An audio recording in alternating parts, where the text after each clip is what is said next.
Well, hello! Ça fait vraiment souvent ça. Genre, j'essaie de dire mon texte, puis là... During the first day of filming, I was accompanied by a minor whose mother was visiting us and who was very keen on spending time with a YouTuber doing YouTuber things. She might be heard and might appear on this video, but I'm not gonna show any footage where she's recognizable. I do not want minors to be recognizable on my videos. I think it is up to the parents to determine whether their child can or cannot be seen on the internet, and I do not want to get in the middle of that. Furthermore, my guest is French-speaking. We will probably converse in French sometimes over the course of this video. If you do not understand French, you may turn on English subtitles by clicking the settings icon and then selecting subtitles and then choosing English. I wish you a very pleasant viewing.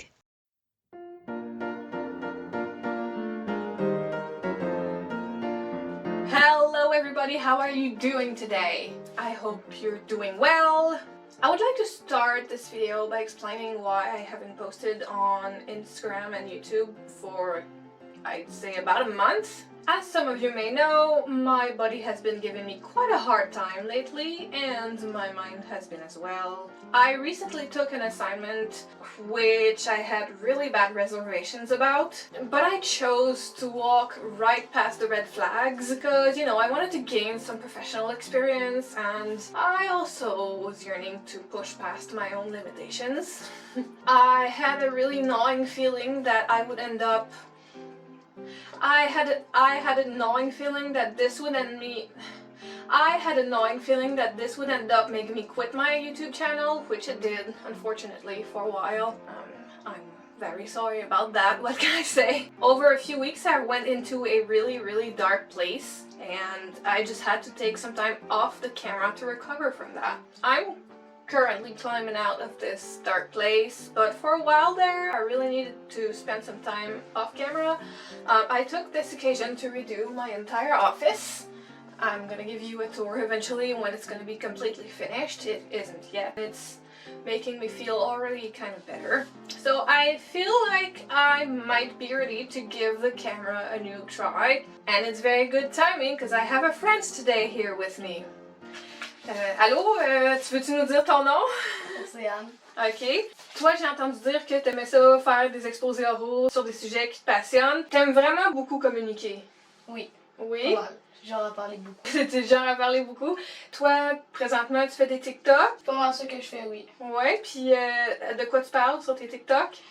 Plus sur les animaux, l'équitation. Les chevaux, ouais, puis ton poney.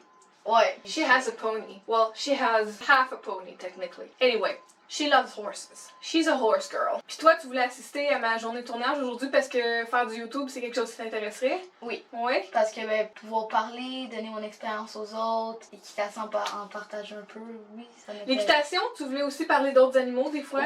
Oui, sur l'équitation, les chiens aussi, surtout. Ouais. Parce que c'est un peu mes deux animaux préférés, puis ce que je connais le plus, pas mal. Cool, nice. I'm not gonna show Océane on camera because she's just about to be 11. As I said earlier, I'm not her mother, and I just don't want to get in the middle of their parent-child agreement. If you're new here, hi, and welcome! My name is Sarah Labarre, and on Fridays, well, I mean, some Fridays, or most Fridays. Anyway, on Fridays, I sit down and show you a craft that I've been working on. Whether it's sewing, gardening, painting, even lumberjacking, and all sorts of other arts and crafts. If you're a crafty person, you may hit that subscribe button because you're bound to find something you like here. So, a couple of weeks ago, my husband and I met this photographer named Yves Lavoie, who uses a technique that was pioneered in the early 1850s. Wet collodion. It was my first experience with antique photographs, and I had no idea I was invited to participate too. So my hair wasn't done, I had no makeup on, and most of all, I wasn't wearing my best history-bounding look. But the photographer and I really clicked over our largely overlapping interests. And we quickly vowed to see each other again with more preparation so we could try and replicate yesteryear's aesthetics. I'm gonna wear my best cottagecore dress, of course. That's the one you've seen me do with $20 worth of materials. Honestly, this dress is fantastic as it is, and the skirt is quite voluminous. But it could do with a little poofing up. That's because I'm currently wearing it without a petticoat, which is quite unusual for history bonding looks. The trip is only in 10 days, so I have plenty of time to rectify that. So my plan for today is to make myself a new petticoat. Ooh. Alright, so what was I saying? As I said, the trip is only in 10 days, so I have plenty of time to go and make myself a petticoat, which is what we're doing today. So I went into my stash in search of suitable candidates for a petticoat. My preferred choice would have been this lovely, soft and airy cotton voile, but I don't nearly have enough for petticoats, and I need to keep some of it for a lingerie shirt later. I might use some of it for a ruffle, but the main garment will be made using this lovely mix of cotton and linen. I think 80% cotton and 20% linen, or the other way around, I don't quite remember. But it is very soft, very airy, it drapes well, it's going to be perfect for a layer that sits directly on the skin.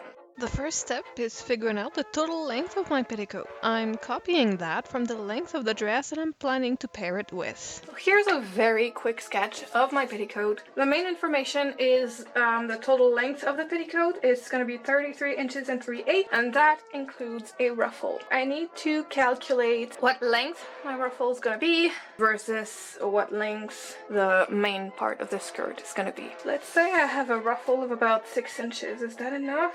I don't think so, but maybe 9 inches will do it. Our ruffle is 9 inches. That would mean that the remainder of the skirt would be 24 and 3/8. I think what I'm gonna do is I'm gonna tackle this first. I'm gonna cut some panels and move on to draping them on the dress form. For the main body of the skirt, I cut 2 full selvage to selvage panels the appropriate length plus seam allowances. I'm sewing these along the selvages, forming a super wide tube, and I chose to do 18th century closures, so I'm keeping a few inches unsewn at the top on both sides. To reinforce and finish the top side openings, I'm trimming them with bias tape made from the same fabric. The next step is to pleat the waist separately on the front and back panels. I'm using pins to evenly distribute the amount of fabric over the width of each panel, and then I'm fiddling around with those pleats until their form is to my liking. When everything is still tightly pinned on there, I'm taking a needle and some thread, and I'm loosely backstitching each waistband section, making sure that I'm not catching the fabric on my dress form. Here's some footage of one side of the 18th century closures when they're about halfway done. My waistband consists of a piece of 1-inch cotton twill tape folded over at both ends, as well as a 1/4-inch lacing on each side to tie the closures.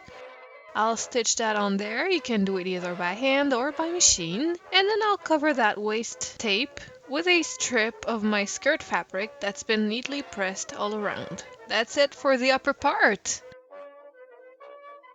The last but not least step to this petticoat is the ruffle at the bottom. The total circumference of the bottom edge is now around 106 inches. My ruffle needs to be at least 3 to 4 times as wide as that in order to be generously gathered. Accounting for the seam allowances, I'm choosing to make 10-inch strips of my cotton voile from selvage to selvage. This cotton is 57 inches wide and I made 6 strips, which gives me a whole 342 inches of fabric, or 9.5 yards. That's a lot of fabric. It's easier for me to form that into an immense loop of fabric and to hem that part while it's still unattached from the skirt. Usually I prefer handmade hems because they're less visible even though they take up so much time. This time though, I'm kind of in a hurry. Once the whole 9.5 yards loop has been hemmed, I can gather it to fit the skirt, working in sections to make sure the amount is distributed evenly. Section by section, I'm doing 2 parallel rows of running stitches, pulling on them to form the gathers, and then I'm moving them around very delicately to produce even folds. I'm putting a lot of pins in there, and when I'm sure I'm good to go, I'm backstitching the ruffle in place by hand to make sure I've got these pleats under control.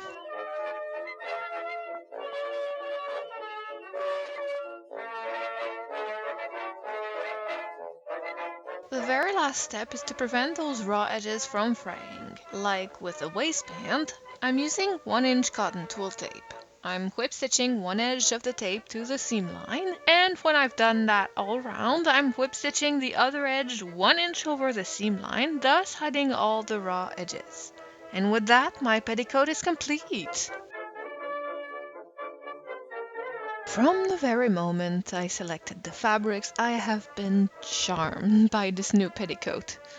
My choice of fibers made this garment extremely comfortable. It's light, it's breezy, it's voluminous, it's swishy, and it's so pretty. I made it long enough to feel and look generous, but short enough so I won't step on it when walking upstairs. It's been a couple of weeks since filming this, and this petticoat has already become a staple in my wardrobe. Historically, this would have probably not been so colorful, and it would have been designed to be underwear, but I think it works very well as a legit maxi skirt. I made some belt loops with some bias tape in order for the waist closures to hold more easily and comfortably together as 18th century closures tie like aprons, one on the back and one on the front. Threading those laces through loops on the waistband will prevent them from digging into my waist and will prevent the skirt from sagging down. I tried pairing it with my cottagecore dress, and I'm glad to say that it does a pretty good job at adding volume to that skirt. It provides a very elegant form and will keep me comfortable and warm during those chilly autumn evenings by the fire. This will be all for today. As always, thank you so much for watching. This means a lot, especially after taking such a long break. I'll take it easy for the next couple months, and I'll try not to guilt myself into never taking a week off from this YouTube business. I don't know exactly which Friday I'll be coming back here, but it'll be soon. And until then, try to take care of yourself, and I'll see you on some Friday, I guess. Bye!